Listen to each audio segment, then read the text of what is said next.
समझिए कुछ क्वेश्चंस फिर हमने लिखे हैं जो 11 पर बेस्ड हैं। ये हमने यहाँ पे लिख दिया है 11।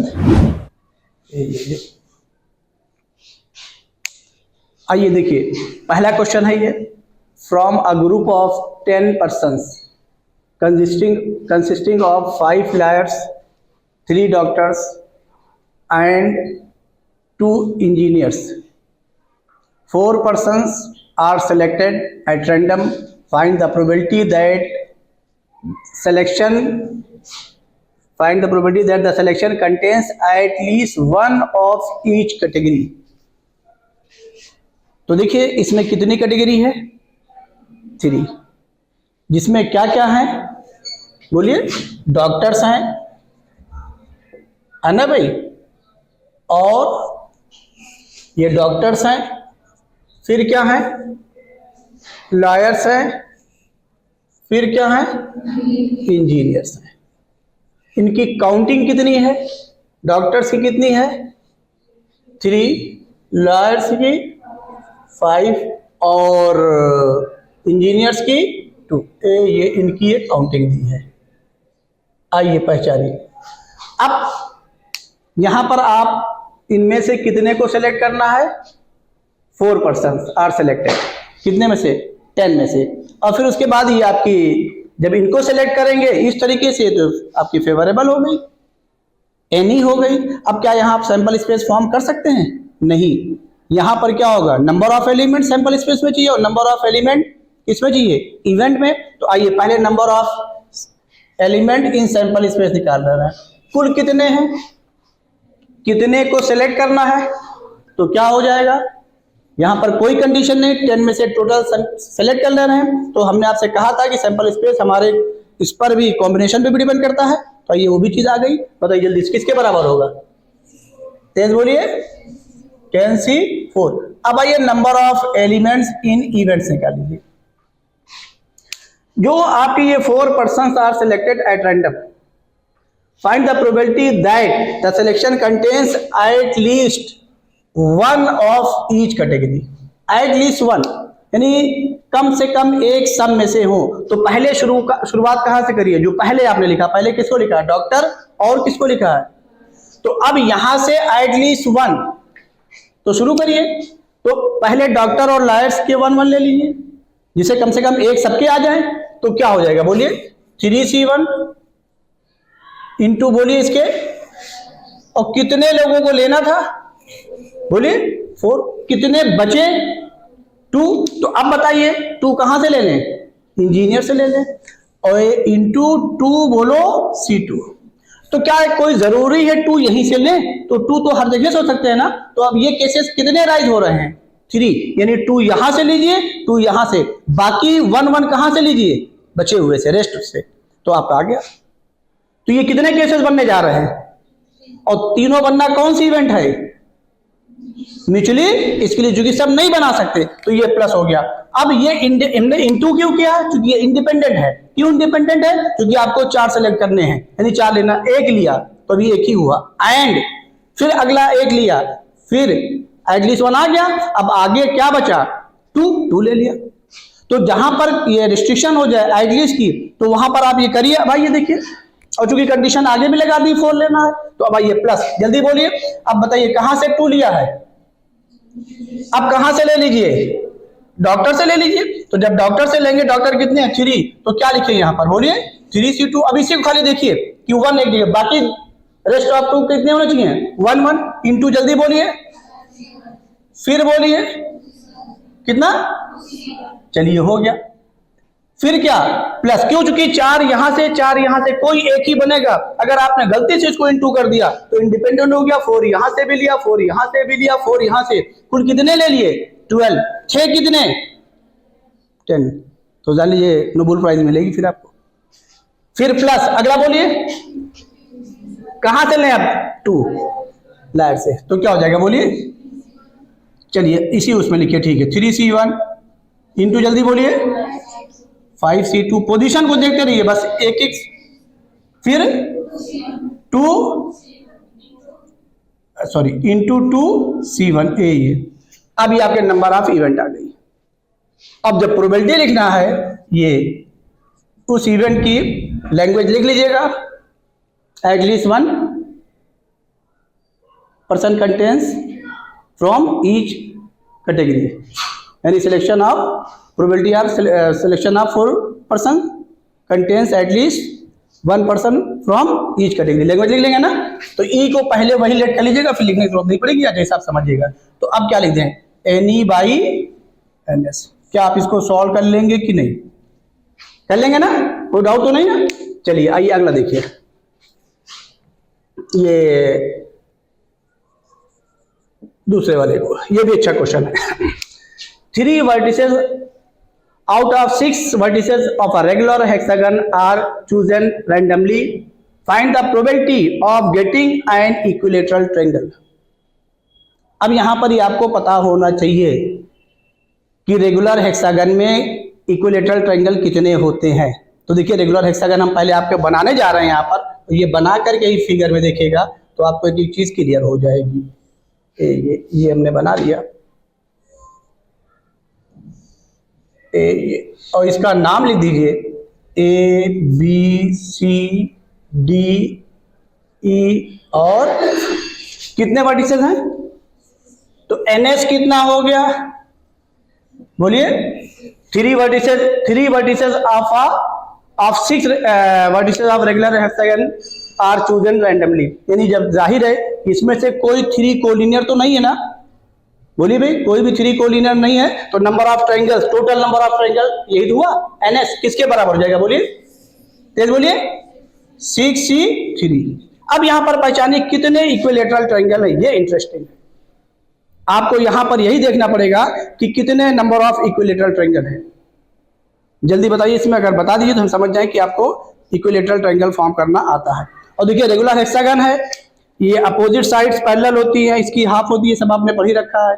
जल्दी बताइए, जल्दी देखिए, समझिए। यहां पर आप पहचानिए कि थोड़ा सा फिगर को हम यहां पर फिर से बना करके आपको उस चीज को समझाना चाह रहे हैं, फिगर गंदी हो जाएगी, इसी में हम कई चीजें आपको बता दे रहे हैं कि मान लीजिए ये नहीं कुछ और भी आ जाए। अब जैसे ये ABCD, इसका नाम है E और F के साथ, और ये जो आपकी इसकी 6 साइड हैं AB BC CD DE EF AF, ये ले करके इक्विलेटरल नहीं बनेगा। हाँ, अगर आइसोसेलेस बनाना होता तो ये निकलता। और देखिए यहां पर A से AC को ज्वाइन करें, A से C को, तो अब आप देखिए ये AC की वैल्यू, ये दोनों लेंथ आपस में इक्वल है। AC जब निकालेंगे कोसाइन रूल से तो जो आएगा उसी हिसाब से जब CE निकालेंगे ए कोसाइन रूल से, क्योंकि ये भी आपस में इक्वल है और इसकी 6 साइड आपस में क्या है, इक्वल है, तो जाहिर है कोसाइन रूल से AC और CE क्या आ गया, इक्वल आ गया। इसी तरीके से जब AE को निकालेंगे, ये देखिए तो भी क्या आ गया, इक्वल, इसको लेते हुए, तो इसका मतलब तीनों क्या हो गई, इक्वल हो गई। इसी तरीके से आपका, आप फिर देख लीजिए, 2 साइड्स को लेते हुए और बना लीजिए, 2 साइड्स को, और जब 2 को लेकर के बनाएंगे बिल्कुल सेम वे में, तो एक को छोड़ दिए, 2 साइड्स को कॉमन लेते हुए किसको ले लें, बोलिए BF को ले लें, और किसको ले लें, 2 को लेते हुए, ये देखिए BD ले लें, ये इनको लेते हुए, फिर क्या ले लें, ये ले लें FD। तो कौन कौन से ट्रायंगल इक्विलेटरल हुए, बोलिए, फिगर देखिए, ACE और कौन, BDF, ये 2 इक्विलेटरल ट्रायंगल हुए। बात समझ में आ गई कि नहीं आ गई? हाँ, इसी तरीके से नंबर ऑफ आइसोसेलेस अगर बनाना होता, क्या नंबर ऑफ आइसोसेलेस, तो ये आइसोसेलेस होगा जो सेम लेंथ का होगा, ये भी होगा इसके साथ, तो इसी तरीके से आप 2 साइड्स को लेकर के बनाएंगे। बात समझ में आ रही कि नहीं आ रही है? तब ये इसको लेकर के बनाएंगे, कोई डाउट इसमें? तो इसी तरीके से इक्विलेटरल पे भी पूछा जा सकता है, और किस पर, आइसोसेलेस पर भी पूछा जा सकता है। तो एनी की वैल्यू कुछ कहने की जरूरत नहीं। क्या अब इसमें फिगर बनाने की जरूरत है? वहां बना ही दिया है, ठीक है ना? तो यहां से क्या हो जाएगा, एनी की वैल्यू कितनी हो गई, जल्दी बोलिए, 2। तो प्रोबेबिलिटी क्या हो गई, PE इज इक्वल टू क्या, NE अपॉन NS। ये वैल्यू लिख के सॉल्व कर लीजिए।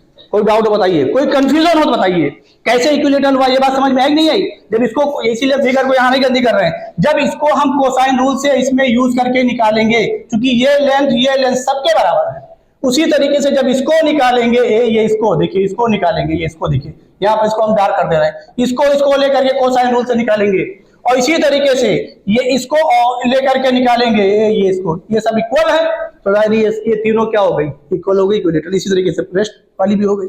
बात समझ में आई कि नहीं आई?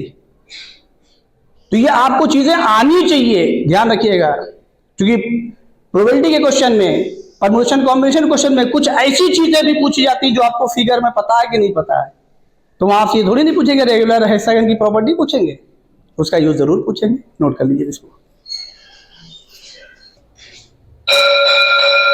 देखिए, a 4-digit number is formed using the digits 0, 1, 2, 3, 4 without repetition. Find the probability that it is divisible by 4. चूंकि ये हम पीछे परम्यूटेशन कॉम्बिनेशन में करा के आए, इसी को हमने खाली प्रोबेबिलिटी में बढ़ा दिया और कुछ किया नहीं है। तो आइए पहले आप इसकी टोटल 4 डिजिट नंबर बना लीजिए, और कौन कौन सी वो है, ये total 4 digits number, 4 digits number. आइए अब आप 4 प्लेसेस फिलअप कर लीजिए, और ये ध्यान रखिएगा जिस पे रिस्ट्रिक्शन हो, मैंने आपको पीछे बता रखा, पहले उसी को फिलअप करिए। अगर यहां पर 0 आ जाएगा तो क्या 4 डिजिट नंबर माना जाएगा? तो पहले इसको फिलअप कर लीजिए। तो अब बताइए इसके लिए ऑप्शन कितने हो गए? 0 को छोड़ करके कितने बचे? 4। तो 4 में से कोई एक आया, 4 हो गया। अब बाकी जगहों पर 0 आ सकता है। अब लेकिन इस 4 में से कौन सा नंबर आया आपको पता नहीं है, म्यूचुअली एक्सक्लूसिव में बता रखा हूं मैं। तो यहां से कुल कितने नंबर बचे? अब 3 और 0 को इंक्लूड कर लें तो कुल कितने हो गए? 4। तो अब इसमें से फिर 4 में से कोई एक आएगा, कितना मेथड हो गया बोलिए? 4। अब फिर कितने बचे टोटल में? 3। यहां पर कितना मेथड आ गया? 3। फिर कितने बचे? 2। यहां पर कितना मेथड आ गया? समझ में आया नहीं आया? तो NS क्या आ गया? ये 4 × 4 × 3 × 2, आपका ये आ गया 96। चलिए आइए NE निकाल लीजिए। ये फेवरेबल इवेंट्स, तो फॉर NE यहां पे लिख दे रहे हैं, for NE number of favourable events. तो इसके लिए देख लीजिए आपको 4 डिजिट्स नंबर बनाने हैं, तो यहां पर भी क्या होगा, रिपीटेशन हो नहीं रहा है, तो इसी तरीके से देख लीजिए। जब आपको 4 डिजिट बनाने हैं तो ये आपको कितने केसेस बनेंगे पहले उसको देख लीजिए, जितने केसेस बनेंगे सबका बना लीजिए, और बाद में चलिए ये पहला केस बनाने जा रहे हैं। तो अब बताइए स्टार्ट कौन कौन से नंबर है, यहां पे हम लिख दे रहे हैं 0, 1, 2, 3 बोलो 4। तो एक काम करिएगा, पहले किसको कंसीडर करिएगा? 1। तो 1 के साथ 0 लीजिए, नहीं होगा। 1 के साथ किसको लें? 2 होगा। 1 के साथ 3 नहीं होगा। 1 के साथ 4 नहीं होगा। बात समझ में आ रही नहीं आ रही? और अगर ऑर्डर को इंटरचेंज कर दें, 0 1 नहीं होगा, 2 1 नहीं होगा, 3 1 नहीं होगा, 4 1 नहीं होगा, बोलिए, या 1 4 नहीं होगा, तो बाकी नहीं होगा। तो ऑर्डर को चेंज करके देख लीजिएगा। तो बताइए किसके साथ हो रहा है? 2 1 के साथ। ये पहला केस आ गया, यहां पर पहला केस आ गया। अब आ जाइए 4 डिजिट बनानी, क्या यहां 0 आएगा? पहले इसको फिलअप करिए। 0 नहीं आएगा, यहां पे 0 आ सकता है, तो 0 को छोड़ दीजिए। 2 की पोजीशन फिक्स हो गई, 1 2 की बची कितनी?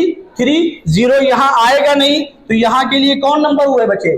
बोलिए 3 और 4, कोई एक आएगा, म्यूचुअली एक्सक्लूसिव हुआ, कितना मेथड हो गया? तो यहां पे 0 आ सकता है। जब यहां से 0 को ले लेंगे तो 3 4 में से एक कम हुआ, एक बचा, 0 को भी ले लिया, तो कितना मेथड आ गया? बोलो 2। इसकी पोजीशन फिक्स है, ये 1 ही मेथड से आएगा, ये भी 1 ही मेथड से आएगा। तो इसके लिए टोटल नंबर ऑफ मेथड कितना हो गया? बोलिए इसके लिए टोटल मेथड कितना आ गया? 2 × 2, यानी क्या आ गया? 4। समझ में आया नहीं है? 4 डिजिट हो गई। आइए सेकेंड केस देख लीजिए। जब सेकेंड केस लेने जाएंगे तो क्या हो जाएगा? फिर 4 प्लेसेस बना लीजिए इसी तरीके से। ये जितनी पॉसिबिलिटीज हैं सब बना लीजिए, और रिपीटेशन अलाउ नहीं है। अब बताइए ये बना लिया, तो अगला बनाएंगे, फिर बनाएंगे, फिर बनाएंगे। जो सारे केसेस बनाएंगे, कौन सा केस हुआ? इंडिपेंडेंट की mutually exclusive, independent mutually exclusive क्यों? क्योंकि अगर ये बन गया दूसरा नहीं बनेगा, इसका मतलब क्या हुआ, आपने सब बना डाला, तो सबका क्या लेंगे, एडिशन लेंगे। बात समझ में आई कि नहीं? इसको भी बना लिया, इसको बना, तो रेपिटेशन तो आपने ले ही लिया। फिर म्यूचुअली एक्सक्लूसिव में कोई एक ही तो बनेगा। बात समझ में आ रही नहीं आ रही है? तो अब बताइए, ये जरूर ध्यान रखिएगा कि म्यूचुअली एक्सक्लूसिव है कि इंडिपेंडेंट है, जो पीछे पढ़ाया है, यानी एडिशन थ्योरम है कि, तो ये एक तरीके का वही है परम्यूटेशन कॉम्बिनेशन का। अब आ जाइए, आपने किसके साथ लिया, बोलिए, 1 के साथ लिया। आइए, अच्छा 0 को हमने छोड़ दिया, आइए 0 के साथ ले लीजिए। पहले 1, चलिए 1 0 को देख लिया, 1 के साथ ले लिया। आइए 0 के साथ देख लीजिए, 0 2 नहीं होगा, 0 4 होगा, तो यहां पे 0 4 ले लीजिए। समझ में आ गया कि नहीं आ गया? अब बताइए, 0 तो नहीं आ रहा अपना, बोलिए, जब 0 4 ले लिया, 0 नहीं आ रहा, कितने डिजिट हैं, बोलो 3, तो यहां पर कितना मेथड आ गया, 3, यहां पर कितना आ गया, 2, यानी इसका मेथड कितना हो गया, 1, इसका कितना हो गया, 1, यानी टोटल नंबर ऑफ मेथड कितना आ गया, 3 × 2 मीन्स क्या, 6। आ जाइए, तीसरा केस ले लीजिए। अब बताइए, 0 के साथ में 4 ले लिया, अब 0 के साथ में क्या ले ले, 2 भी ले ले। अरे भाई 2 0 नहीं होगा, तो जब 0 को हम 4 पे पहुंच गए, तो आइए 0 2 भी ले लीजिए। और जब 0 2, अब आइए पहले, जब 0 4 ले चुके तो 4 0 भी होगा, तो अगर हम 4 0 लेंगे, तीसरा केस लेंगे, ये 4 ले लिया, ये क्या ले लिया, 0। तो बताने का मकसद क्या है कि 0 इनमें आ गया। जब 0 इनमें आ गया, तो जाहिर है ये भी मेथड कितने से आएगा, बोलो 3, और ये भी मेथड कितने से आएगा, 2, और ये कुल कितना मेथड आ गया, 3 × 2 मीन्स क्या, 6। रिजल्ट क्या मिला, रिजल्ट क्या मिला कि जब 0 इन दोनों में से कहीं आ जाएगा तो मेथड कितना होगा, 6। 0 नहीं आएगा, इधर कहीं आएगा, तो मेथड कितना हो रहा है, 4। बात समझ में आ गई? आइए चौथा केस देख लीजिए। जब चौथा केस लेने जा रहे हैं, तो बताइए क्या लिया, 0 का 4 ले लिया, 4 का 0 ले लिया। अब आइए 0 का और किसी के साथ हो रहा है, 2 के साथ में है, तो यहां पर क्या करिए, ए ये लिख लीजिए, ए ये लिख लीजिए, और ए ये लिख लीजिए, एक ये लिख लीजिए। यहां पर 2 ले लिया, यहां पर क्या ले लिया, 0। अब बताइए इसका मेथड कितना हो गया, जल्दी बोलिए। चलिए इसका 2 लिखे ना, नहीं लिखे क्या, चलिए 2 लिख दे रहे हैं। इसका कितना हो गया, 3, इसका कितना हुआ, और इसका कितना हुआ, 1, इसका कितना हुआ, 1। तो टोटल नंबर ऑफ मेथड इसका लिख दे रहे हैं, क्या आ गया, बोलिए 3 × 2 मीन्स क्या, 6। क्योंकि आपको चारों डिजिट बनानी, इंडिपेंडेंट हुआ, सबके मेथड का इंटू कर दिया। यहाँ पर पोजीशन फिक्स हो गई, जिसकी पोजीशन फिक्स होती है उसका मेथड कितना होता है, 1 ही होता है। अब आ जाइए, तो देखिए 0 के साथ में किसको ले लिया, सारे को देख लिया ना, और फिर क्या किया, 1 के साथ में भी सबको देख लिया। अब आगे बढ़िए, अब यहां ले ले, ये यहां ले ले, कोई डाउट तो नहीं है। अब आ जाइए, पांचवा केस ले रहे हैं, देखिए ये, चलिए पांचवा केस यहां ले रहे हैं। अब आ जाइए, पांचवा केस आइए, 2 के साथ देखिए, पीछे मत जाइए क्योंकि देख चुके हैं 2 0 1 2, आगे खाली बढ़ते रहिए। समझ रहे नहीं समझ रहे हैं? तो बताइए 2 के साथ में किसको ले ले, 4 को, और 4 2 होगा नहीं, पलट के देख ही रहे हैं। तो बताइए ये पांचवा केस हो गया, तो ये पहला, दूसरा, तीसरा और ये चौथा, क्या ले, जल्दी बोलिए। तो 2 और 4 की पोजीशन फिक्स हो गई, बोलिए। अब यहां पर 0 नहीं आएगा, तो यहां पे मेथड कितना आ गया, जल्दी बोलिए, 2। फिर यहां बोलिए 2। समझ में आ रहा है नहीं आ रहा? तो ये ध्यान रखिएगा, जहां 0 आ गया वहां 6 हो रहा है, जहां 0 नहीं आया है वहां कितना हो रहा है, 2 × 2। ये दिमाग में रख लीजिएगा।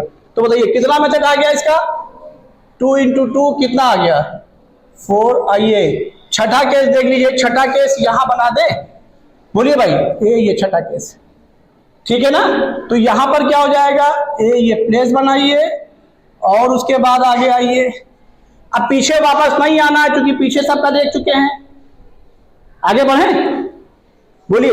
2 के साथ किसका आ गया, 4 का, और 2 के साथ 4 का, और 3 लिया कि नहीं लिया, 2 के 2 3 को देखिए, नहीं हो रहा, वापस चेंज करके देखिए, 3 2 हो रहा ना। अब बताइए, तो यहां पर 3 लिख दिया, यहां पर क्या लिख दिया, 2। इसकी पोजीशन बताइए फटाक से, 2, चूंकि 0 आ रहा ना वही के सारा, फिर बोलिए 2। तो इसका कुल मेथड कितना हो गया, 2 × 2 कितना, 4। अब बताइए एनी क्या हो गया, कहां पे लिखें, therefore any is equal to, यहां पे लिखने जा रहे हैं, N E is equal to क्या, सबका एडिशन ही तो होगा, म्यूचुअली एक्सक्लूसिव है। ऐड करिए जल्दी, बताइए कितने केस हो रहे हैं। अब आगे नहीं बनेगा, देख लीजिए क्यों, ये 3 4 4 3 में नहीं होगा, बाकी सब आप पीछे से देख करके इंटरचेंज करके, ऐसे पीछे जाने की जरूरत नहीं, इंटरचेंज कर लीजिएगा, पीछे जाने की जरूरत नहीं। बताइए एनी कितना है, जल्दी बोलिए। है 30, 6 टाइम्स ऐड कर रहे हैं ना, पहले देख ले हम भी कंफर्म बोले। ये पहला 4, फिर 6 10 है ना, और फिर 6, फिर 10 और ये 12 22, और कहाँ है 4 26 4, तो ये एनी कितना आ गया 30, प्रोबेबिलिटी लिख दीजिए देयरफॉर पीई, यहाँ पे हम पूरी वैल्यू लिख दे रहे हैं, है ना भाई, यहाँ पर वैल्यू लिखने में हमको कोई दिक्कत नहीं है, एनी बाई एन एस, तो ये पीई की वैल्यू क्या आ गई, ये 30 बाई 90, 30 बाई 96, और इसको डिवाइड भी कर लीजिए, 6 से डिवाइड कर लीजिए, 5 बाई 16। समझ में आया कि नहीं है, बोलिए कोई डाउट हो बताइए। तो ये चीज मैंने यूज कर ली, जो मैंने आपसे कहा था कि ये इंपॉर्टेंट चीज है डिविजिबिलिटी के लिए, क्वेश्चन मैंने करके दिखा दिया। और इसमें बताइए कहीं प्रोबेबिलिटी का कोई रोल है, रोल किसका है, समझ में आ गया ना, नोट कर लीजिए इसको। देखिए अब हम पढ़ने जा रहे हैं एडिशन थ्योरम ऑन प्रोबेबिलिटी। तो यहां पर पहले कुछ चीजें हम आपको बता दें,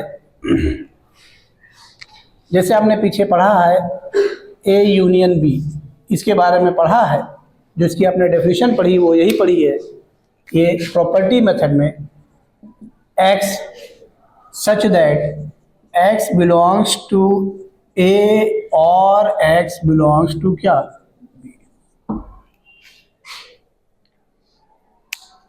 ये जो आप देख रहे हैं वो किसकी वजह से हो रहा है, ड्यू टू यूनियन। अगर यहीं पर अगर हम लिख दें प्रोबेबिलिटी ऑफ, क्योंकि यहां पर हम कर क्या रहे हैं, इवेंट को किससे ले रहे हैं, E1 और E2 से, तो अगर हम 2 इवेंट ले रहे हैं और यूनियन के बारे में पढ़ने जा रहे हैं, तो probability of E1 union E2 की मीनिंग क्या हुई, क्योंकि यहां पर A यूनियन B था, तो यूनियन की मीनिंग ये हो गई, P लगा दिया, P फॉर क्या, प्रोबेबिलिटी, खाली प्रोबेबिलिटी बढ़ जाएगा वर्ड और कुछ होगा नहीं, मीनिंग तो यूनियन की ही रहेगी ना। तो यहां पर इसकी मीनिंग क्या हो गई, प्रोबेबिलिटी ऑफ, उसको देख के बताइए, E1 और प्रोबेबिलिटी ऑफ E2, भाई तो नहीं चेंज आया, जो आपने सेट में पढ़ा वो उसी को रिलेट कर दिया उठा करके, और कुछ नहीं करना है। तो यहां से इसकी मीनिंग क्या हुई, प्रोबेबिलिटी ऑफ E1 और प्रोबेबिलिटी ऑफ E2। तो आइए पहले इसका रिजल्ट प्रूफ कर लें, और चूंकि यहां प्रोबेबिलिटी लगा है और इसी चीज को आपने पीछे पढ़ा है, आइए चीज और रिलेट कर दें। पीछे क्या पढ़ा है, number of elements in A union B पढ़ा है ना सेट में, तो इसका रिजल्ट क्या पढ़ा है, number of elements in A, बोलिए number of elements in A plus number of elements in B minus time number of elements in A intersection B. पढ़ा है कि नहीं पढ़ा है। और जाहिर है अगर हमें किसी इवेंट की प्रोबेबिलिटी चाहिए तो उसमें चाहिए क्या, नंबर ऑफ एलिमेंट ही तो चाहिए। किसकी प्रोबेबिलिटी पढ़ने जा रहा है, E1 यूनियन, और ये नंबर ऑफ एलिमेंट्स इन आप ये सेट में पढ़ के आ चुके हैं, ये पीछे 11 में पढ़ के आए, जो आप पढ़े हैं ए और बी वहीं से हम रिलेट कर रहे हैं। यहां पर क्या हो रहा है, जब प्रोबेबिलिटी पढ़ने जा रहे हैं तो खाली क्या कर रहे हैं, सेट को हम बदल दे रहे हैं। जो अब तक हम लोगों ने ए और बी पढ़ा था सेट को पीछे क्लासेस में, यहां पर वही सेट हमारा क्या आ गया, एक इवेंट बन करके आ रही है, क्या E1 और। तो अब बताइए अगर हमें इसकी प्रोबेबिलिटी लिखनी है तो क्या हो जाएगा, नंबर ऑफ, बोलो ये probability of E1 union E2 तो किसके बराबर हो जाएगा, बोलिए number of elements in E1 union E2 upon number of elements क्या, सैंपल स्पेस। इसमें कोई डाउट। और ये आप क्यों ना अब यहां पर लेट कर लीजिए कि let E1 and E2 are any event of a given sample space S, let E1 and E2 are any two events of a sample space S. तो अब बताइए यहां से क्या हो गया, number of elements in E1 union E2 किसके बराबर हो गया, क्योंकि ये भी तो इवेंट भी क्या है, एक सेट ही तो है। वहां ए और बी यूनिवर्सल का सबसेट होता था, और ये ए और बी सबसेट होता था किसका, यूनिवर्सल का। यहां पर ये किसका है, सैंपल स्पेस का। इतना ही फर्क है। तो जब आपको सेट से रिलेट करना, उठा के रिलेट कर दीजिएगा। तो आप बताइए यहां पर ये किसके बराबर हो गया, बोलिए जल्दी से, number of elements in E1 plus number of elements in E2 और minus number of elements in E1 intersection. यही तो है भाई, कुछ और है। और इसको वेन डायग्राम से प्रूफ बताया है पीछे, कोई मसला ही नहीं है। तो अब बताइए ये आ गया, अब इसी को NS से क्या कर दें, डिवाइड कर दें। जब NS से डिवाइड करेंगे तो number of elements in E1 union E2 upon क्या बोलो, NS इज इक्वल टू क्या, चूंकि प्लस के साथ है माइनस साथ सबको डिवाइड कर दीजिए। तो आप पढ़ के ही आए, इसमें कोई बहुत बड़ी बात तो है नहीं। NE1 अपॉन NS, बोलो भाई, प्लस NE2 अपॉन NS और minus NE1 intersection E2 upon क्या बोलो, NS। सब किस में कन्वर्ट हो गया, प्रोबेबिलिटी में। आ जाइए, तो यहां से क्या आ गया, probability of E1 union E2 is equal to probability of E1 और प्लस प्रोबेबिलिटी ऑफ E2 और माइनस बोलिए probability of E1 intersection E2। कोई डाउट बोलिए। इसी इवेंट के लिए हम लोगों ने क्या, हाँ बोलिए, कोई डाउट बताइए। इसी इवेंट के लिए हम लोगों ने क्या पढ़ा है, इफ म्यूचुअली एक्सक्लूसिव पढ़ा है। यानी ये वो केस के लिए और में ये कॉमन मिल रहा है, और ये भी केस हम लोगों ने पढ़ा है जब कॉमन ना हो, डिसजॉइंट सेट हो, वहां पढ़ा नहीं पढ़ा है। वहां पर हम लोगों ने जब कॉमन नहीं था उसका नाम क्या दिया था, डिसजॉइंट। यहां पर जब कॉमन नहीं उसका नाम बदल करके क्या दे दिया, म्यूचुअली एक्सक्लूसिव। बदल दीजिए, आप में क्या दिक्कत है। तो टॉपिक को रिलेट करना आपको आना चाहिए, ध्यान रखिएगा। ये मैंने आपसे शुरू से कहा है, आज फिर कह रहे हैं। तो क्या लिखने जा रहे हैं, यहां पे नोट करके लिख देना है, ये इफ E1, और वहां लिखा भी था, याद करिए, डिसजॉइंट सेट रिजल्ट में, if E1 and E2 are mutually exclusive event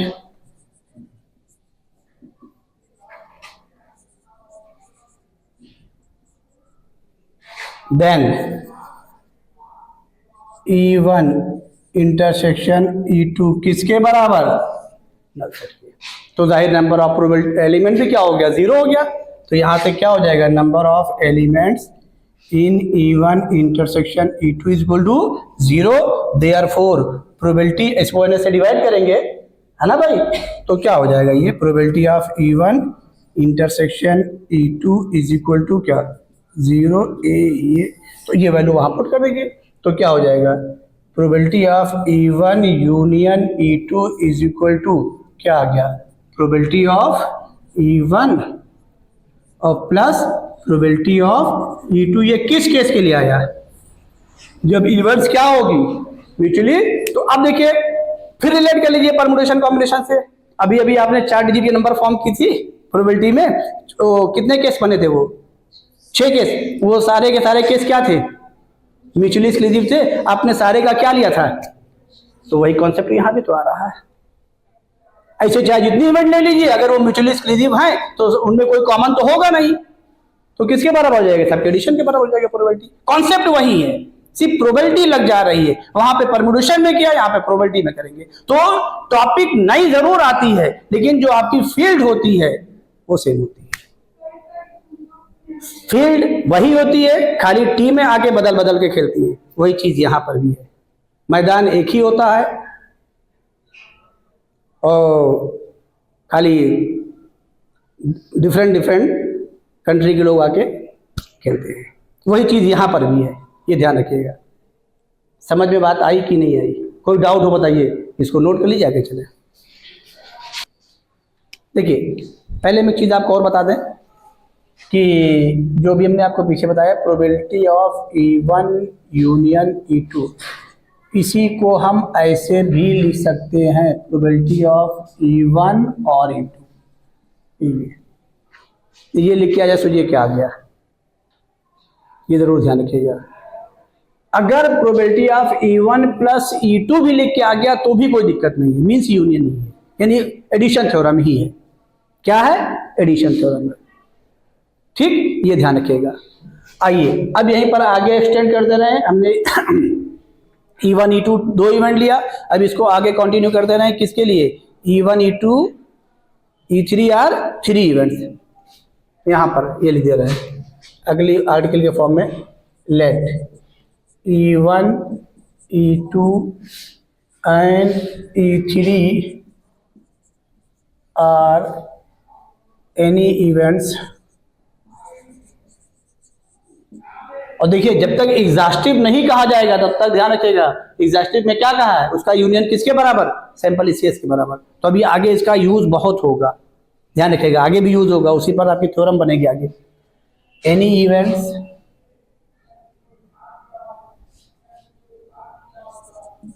of a sample space S. आ जाइए, अगर E1 E2 E3 are any events of sample spaces, आ जाइए। तो अब क्या करने जा रहे हैं? उसी तरीके से प्रोबेबिलिटी पढ़ने जा रहे हैं। क्या? E1 union E2 union E3। तो चाहे आप यूनियन लिखे, बीच में क्या लिखा है? और लिखे, चाहे बीच में क्या लिख दें? प्लस। तो इसी को अब ऐसे भी हम लिख सकते हैं, प्रोबेबिलिटी ऑफ E1 और E2 और E3। जो आपने 3 सेट के लिए पढ़ा था वही कंडीशन यहाँ पे है। Number of elements A union B union C, याद आ रहा नहीं आ रहा? N A plus N B plus N C minus time N A intersection B minus time N B intersection C minus time N A intersection C और plus time क्या? हाँ, तीनों का इंटरसेक्शन। तो अब डायरेक्ट लिख दे रहे हैं हम उसी तरीके से। तो प्रोबेबिलिटी ऑफ E1 यूनियन, हम यही यूनियन यूज कर रहे हैं, इज इक्वल टू क्या हो जाएगा? Probability of E1 plus probability of E2 plus probability of E3 और माइनस टाइम प्रोबेबिलिटी ऑफ, बोलो, E1 intersection E2 minus time probability of, बोलिए, E2 intersection E3 minus time probability of, बोलिए, E1 intersection E3। समझ में आया? तीनों का आ गया, E1 E2 का आ गया, E2 E3 का आ गया, E1 E3 का। आप क्या करें? हाँ, प्लस टाइम वही सेट वाला ही रिजल्ट है, क्योंकि वही लिखना है, वही एन से डिवाइड करना है बस। Probability of E1 intersection E2 intersection E3, बस हो गया। अब वहीं पर ये लिख दीजिए, if E1 E2 E3 are mutually exclusive events,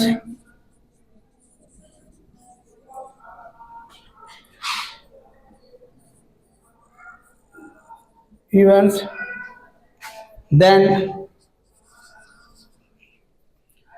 probability of E1 union E3 is equal to क्या? Probability of E1 plus probability of E2 plus probability of E3, ये हो। अब देखिए, इसी को हम नोट करके इसका जनरल फॉर्म लिख दे रहे हैं, जनरल फॉर्म। तो वहां पर यूनियन लगाने की जरूरत नहीं है, डायरेक्ट आप एडिशन लिखिएगा। लेट E1, जरूरी नहीं कि 3 इवेंट्स हो, 4 हो गई। Let E1 E2 E3 dash dash dash are mutually exclusive events,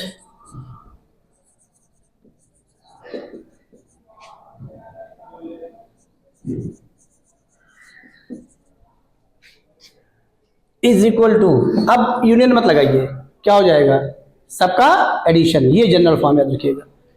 probability of E1 plus probability of E2 plus probability of E3 और प्लस डैश डैश डैश। तो ये बड़ी इंपॉर्टेंट चीज है। अब इसका एप्लीकेशन कहाँ पे करेंगे? और एक चीज और सुन लीजिए, यहाँ जो अभी हम लोगों ने परम्यूटेशन कॉम्बिनेशन में पढ़ा था, वहां पे म्यूचुअली एक्सक्लूसिव ही तो यूज किया था, इवेंट्स ही यूज किया था। तो उनमें से अकुरेंस, जैसे भी आपने पीछे देखा ही, प्लेस किसी एक प्लेस को भर रहे हैं, 4 डिजिट थी, तो बताइए अकुरेंस किसका हुआ? किसी एक का, लेकिन पता नहीं चला। तो इस म्यूचुअली एक्सक्लूसिव में भी वही कॉन्सेप्ट आपको दिमाग में रखना है कि इसमें अकुरेंस किसी एक का होगा। अगर गलती से नहीं, अगर जानबूझ के कर दिया जाए कि 4 इवेंट लिख दिया जाए और ऐसी चीजें लिख दी जाए वहां पर कि वो आपको कहा नहीं जाएगा म्यूचुअली एक्सक्लूसिव है, अभी हम क्वेश्चन बनाने जा रहे हैं उसी को, म्यूचुअली एक्सक्लूसिव पर बेस्ड ही, और कहा जाए और आपको समझना पड़ेगा म्यूचुअली एक्सक्लूसिव है कि नहीं है। उसके कुछ एग्जांपल्स भी आपके सामने कह दे रहे हैं, तो अब इस पे भी लड़ रहिएगा। तो अब वहां पर क्या करना है कि उसमें अकुरेंस तो किसी एक का होगा ना, तो इसमें कह दिया जाए, इसे हमने मान लिया कह दिया है, let A1 E2 E3 are mutually exclusive events, then find the probability of occurrence of any one event. तो जाहिर है उसमें तो एक ही का तो होगा ही होगा, एनी वन का, तो क्या हो जाएगा, सबका एडिशन हो गया। अगर क्वेश्चन में ये कहा जाए तो भी ध्यान रखिएगा, जैसे ये कुछ एग्जांपल लेने हम जा रहे हैं, कोई एक पोस्ट है, उस पर 4 लोग इंटरव्यू देने आ रहे हैं। अब समझिए क्वेश्चन को, वहां पे कहा नहीं जाएगा, कुछ एग्जांपल हम आपको समझा रहे हैं और फिर उसी पे क्वेश्चन कराने जा रहे हैं। कुछ अलग से क्वेश्चन करा रहे हैं, कुछ वैसे भी करा रहे हैं, कुछ इस पे भी करा रहे हैं, इंटरसेक्शन भी मिलेगा, और कुछ ऐसे करा रहे हैं जिसमें इंटरसेक्शन नहीं मिलेगा।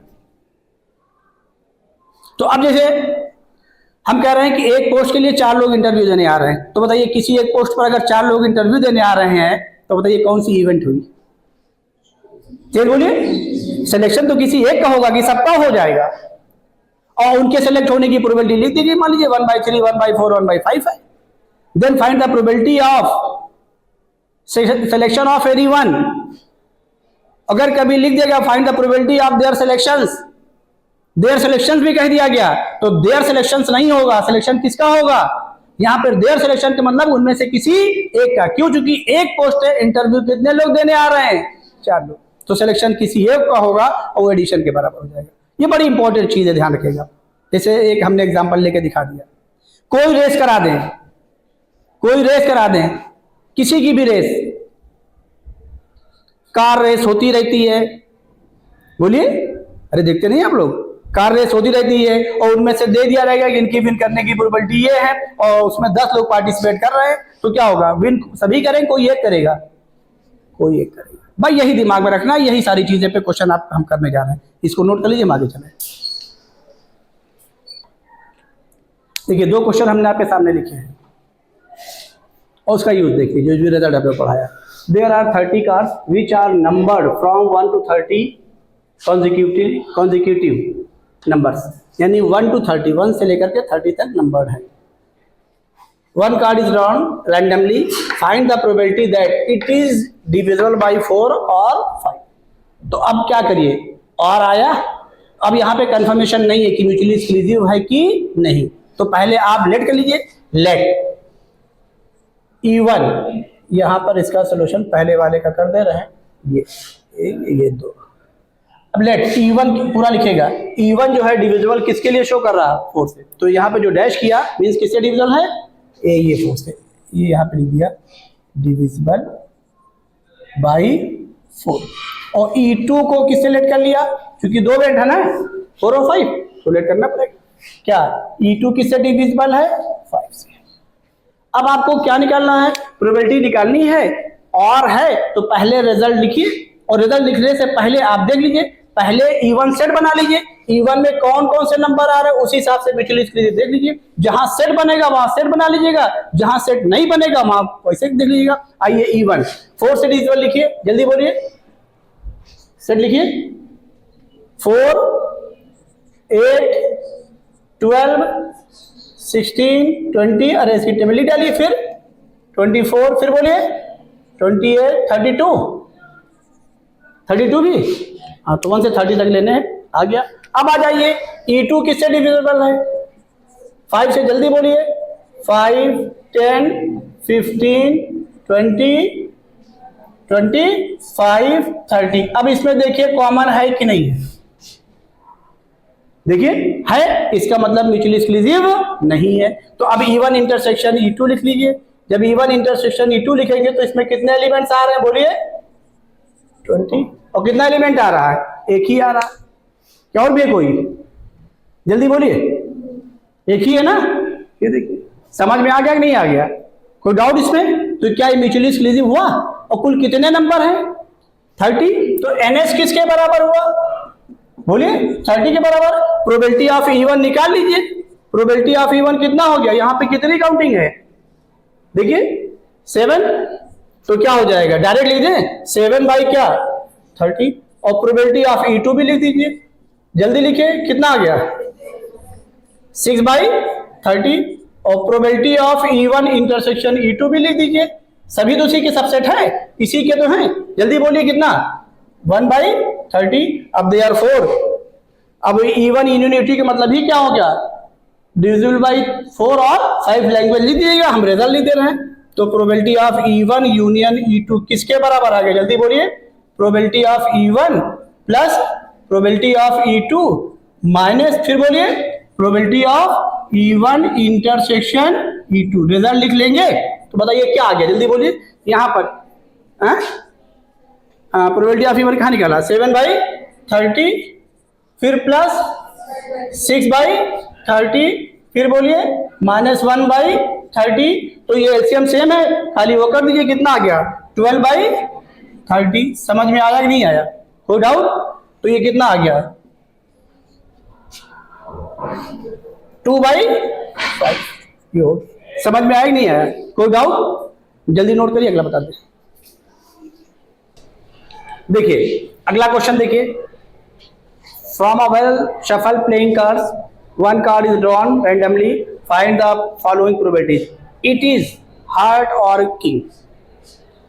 देखिए 4 टाइप के कार्ड्स होते हैं, डायमंड, हार्ट, स्पेड और क्लब, जिसमें 2 रेड कलर के होते हैं, 2 क्या होते हैं? ब्लैक। तो क्लब और स्पेड ब्लैक होते हैं, डायमंड और हार्ट क्या होते हैं? रेड होते हैं। और जो किसी एक में होगा वही 13 सब में होगा। तो अब मेन कार्ड को आप दिमाग में रखना, एस, किंग, क्वीन और जैक, ये चारों में होता है। अब आइए क्वेश्चन पे आ रहे हैं हम अपने। इट इज हार्ट और king, it is an S. तो पहले पार्ट को हम करने जा रहे हैं, ये लेट E1 जो है किसको रिप्रेजेंट कर रहा है? हार्ट को। E2 किसको रिप्रेजेंट कर रहा है? बोलिए। ये E1 का मतलब पूरा लिखिएगा, E1 is the set of heart, E2 represent the set. तो नंबर ऑफ एलिमेंट्स यहां लिखना है, नंबर ऑफ एलिमेंट्स बाद में लिखिएगा। तो E1 लिखिएगा जरूर। E2 किसको रिप्रेजेंट कर रहा है? बोलिए, किंग को। अब बताइए किंग यहां पे पहचानिए, हार्ट में कितने हैं? 30। उसमें एस भी है, किंग भी है, क्वीन भी है और क्या है? जैक भी है। ये चारों हैं मेन कार्ड, इनको ऑनर कार्ड भी बोलते हैं। तो ये ध्यान रखिएगा। अब बताइए इसमें कॉमन हुआ कि नहीं हुआ? कॉमन मिला कि नहीं मिला? मिला। कितना मिला? वही 1 मिला। तो अब आइए हम यहां पर क्या लिखने जा रहे हैं? पहले रिजल्ट लिख दे रहे हैं। Probability of E1 union E2 is equal to क्या? Probability of E1 plus probability of E2 और माइनस क्या? Probability of E1 intersection E2। अब आप एक एक वैल्यू निकाल लीजिए। Probability of E1, 1 card draw किया गया है, हार्ट। कितने हार्ट हैं? 13। तो NE बाई NS, तो 13 में से ही तो सिलेक्शन करेंगे। तो आप ये जरूर लिखिएगा 13C1। और टोटल कितने हैं? NS 52। तो 52 में से भी तो वही सिलेक्ट हो रहा है। समझ में आ रहा है कि नहीं आ रहा? तो यानी NE आपका जो NE1 जो आपका है वो, इसका रिजल्ट लिख के हम दिखा दे रहे हैं, तब फिर करें, इससे कंफ्यूजन ना हो आपको। ये एक लिख के दिखा दे रहे हैं, बाकी आप ऐसे समझिएगा। NE1 अपॉन क्या? NS। क्योंकि ये जो आपने इवेंट लेट की है उसी एक ही सैंपल स्पेस के लिए है, 15 कार्ड्स के लिए है। समझ में बात आ गई? तो अब बताइए जब ये प्रोबेबिलिटी लिखेंगे, यहां पर NE1 हर्ड है, हर्ड कुल कितने हैं उसमें? 13, तो क्या करेंगे, एक निकाला गया है तो क्या किया जा रहा है, सिलेक्शन किया जा रहा है। ऊपर क्या हो गया बोलिए, 13C1। और सैंपल स्पेस के लिए 52, भाई आपने फेवरेबल से सिलेक्ट कर लिया और टोटल से सिलेक्ट कर लीजिए। एनएस सैंपल स्पेस 52 का है तो एनएस कितना हो गया, जल्दी बोलिए, 52C1। और इसकी वैल्यू आपको पता है 13 हो जाएगी, इसकी कितनी हो जाएगी, 52। ऐसे ही बिल्कुल निकाल लीजिए डायरेक्ट प्रोबेबिलिटी ऑफ E2, जल्दी बोलिए। किंग कितने हैं, 4, तो क्या हो जाएगा 4C1 अपॉन बोलिए 52C1। ये वैल्यू कितनी आ गई, 4/52। और probability of E1 intersection E2 भी निकाल लीजिए और इसको पहचानिए। यहां कॉमन है ना दोनों में, कितना, 1, तो उसको एनी आपका E1 इंटरसेक्शन E2 क्या हो गया, ये कोई और नहीं हुआ, इसको डायरेक्ट निकालिएगा। Probability of E1 intersection E2 is equal to number of elements in E1 intersection E2 upon NS, ये लिखिएगा, ठीक है ना, सबकी वैल्यू। तो ये क्या हो जाएगी, कॉमन कितना है, एक ही है, तो अपॉन क्या 52C1, यानी 52C1 की वैल्यू आप ऊपर निकाल के आए हैं, क्या लिखते, 52, यही रिजल्ट लिख दीजिए। सब समझ में आया नहीं आया। अब बोलिए बी पार्ट देख लीजिए, समझिए। इट इज एन एस और किंग और क्वीन और जैक, एक ही कार्ड निकाला गया है। अगर वो एस हो गया, किंग हो गया, क्वीन हो गया, जैक हो गया, इन चारों में से कोई एक हो गया तो अदर होगा, तो ये कौन सी इवेंट हुई, म्यूचुअली एक्सक्लूसिव। यहां पे डायरेक्ट लिख दीजिएगा, कोई रिजल्ट नहीं, डायरेक्ट एडिशन लिख दीजिएगा। E1 किसको रिप्रेजेंट कर रहा है, जो पहले लिखा है एन एस। E2 किसको रिप्रेजेंट कर रहा है, अ किंग।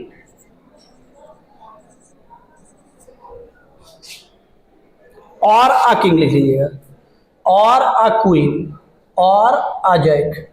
तो E3 क्या लिख दीजिए, बोलिए क्या है, अ किंग। और E4 क्या लिख दीजिए, अ जैक। अब बताइए क्या हो जाएगा, E3 में क्वीन लिख दीजिए, E2 क्वीन लिख के आए ना, इसको अ क्वीन लिख दीजिए, अ क्वीन, ठीक है। तो क्या यहां पे हम डायरेक्ट लिख दे रहे हैं, क्या, रिक्वायर्ड प्रोबेबिलिटी। रिक्वायर्ड मींस क्या है, आप लैंग्वेज में लिखिएगा या पीछे हम आपको बता चुके हैं। Required probability is equal to क्या हो जाएगा, म्यूचुअली एक्सक्लूसिव हुआ ना, डायरेक्ट क्या लिखे, बोलिए, probability of E1 plus probability of E2 और प्लस क्या, प्रोबेबिलिटी ऑफ E3 और प्लस क्या, प्रोबेबिलिटी ऑफ E4। अब यहां से प्रोबेबिलिटी ऑफ E1 फटाक से निकालिए, कितने एस है, 4 है ना, टोटल कितने हैं 52, तो क्या हुआ 4C1 अपॉन, ये लिखिएगा बाकायदा रिजल्ट लिख करके, तब करिएगा, हम डायरेक्ट कर दे रहे हैं 4/52। अगले वाले बोलिए P2, बोलिए 4/52। तीसरे वाले बोलिए 4/52। चौथे वाले बोलिए 4/, अब ये वैल्यू इसमें पुट कर दीजिए, तो एलसीएम सेम है, 16/52 आ गया, डिवाइड किए 4/13 आ गया। समझ में आया कि नहीं है, कोई डाउट तो नहीं, यानी हमने दोनों केसेस ले लिया, यहाँ पे लिया देखना नहीं आता है। और उसके बाद अभी हम कुछ क्वेश्चन लेंगे जो हमने कहा नहीं कि एक इंटरव्यू के लिए 4 लोग इंटरव्यू देने आ रहे हैं, तो वो कैसे होगा। और इसी को फिर करेंगे कि 2 लोग 2 पोस्ट पर इंटरव्यू देने आ रहे हैं, तो जाहिर है वो म्यूचुअली एक्सक्लूसिव नहीं रहेगा। तो दोनों चीजें हमें दिखा करना, वो फिर आपकी 12th की चीज शुरू हो जाएगी, तो हम यहां से करा के जाएंगे, इससे हमको दिक्कत ना हो। नोट कर लीजिए।